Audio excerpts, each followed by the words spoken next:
Pipelines moving water from somewhere else to Lake Mead seems like a logical answer to historically low water levels at the lake. In reality, pipelines are among the most difficult and expensive solutions available to us. Let's tap the truth on pipelines.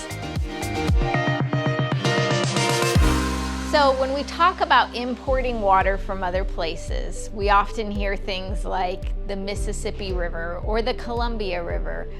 We've heard the Great Lakes. We've also heard towing icebergs and taking that water and finding a way to get it into the Colorado River.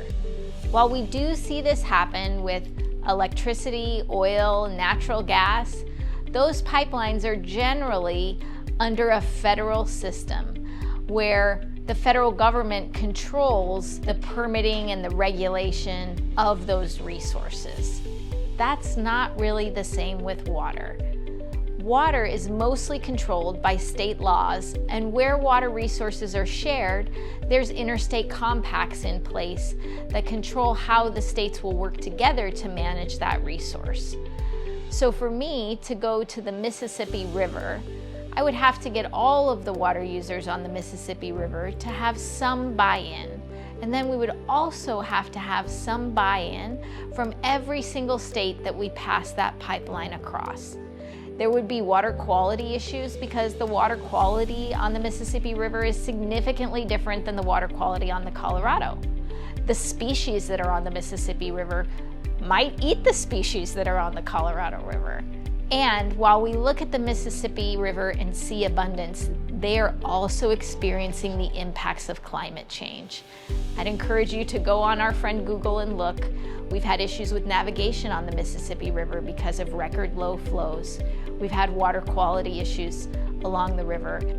And we have water quality issues in the Gulf because of the runoff on the Mississippi River. All of these things are being made worse by climate change. Water is something that people are willing to fight for. And just as these things have been talked about in the past, we've seen interstate compacts pop up to protect water supplies that are half a country away from us. Those projects would also be in the billions upon billions of dollars. They would take decades of planning and also decades of litigation. I know there's a lot of people that think we need to have that foresight, but I would also tell you that we need to have the ability to pay for that resource.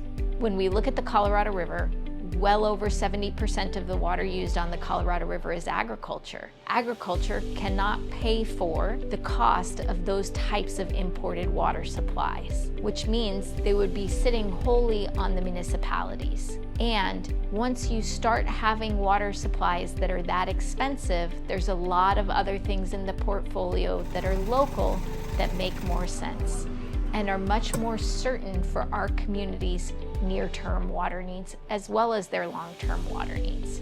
If you want to make a personal impact on our water supply, I suggest you visit snwa.com today and look at all the ways that you can conserve water and help save yourself some money too.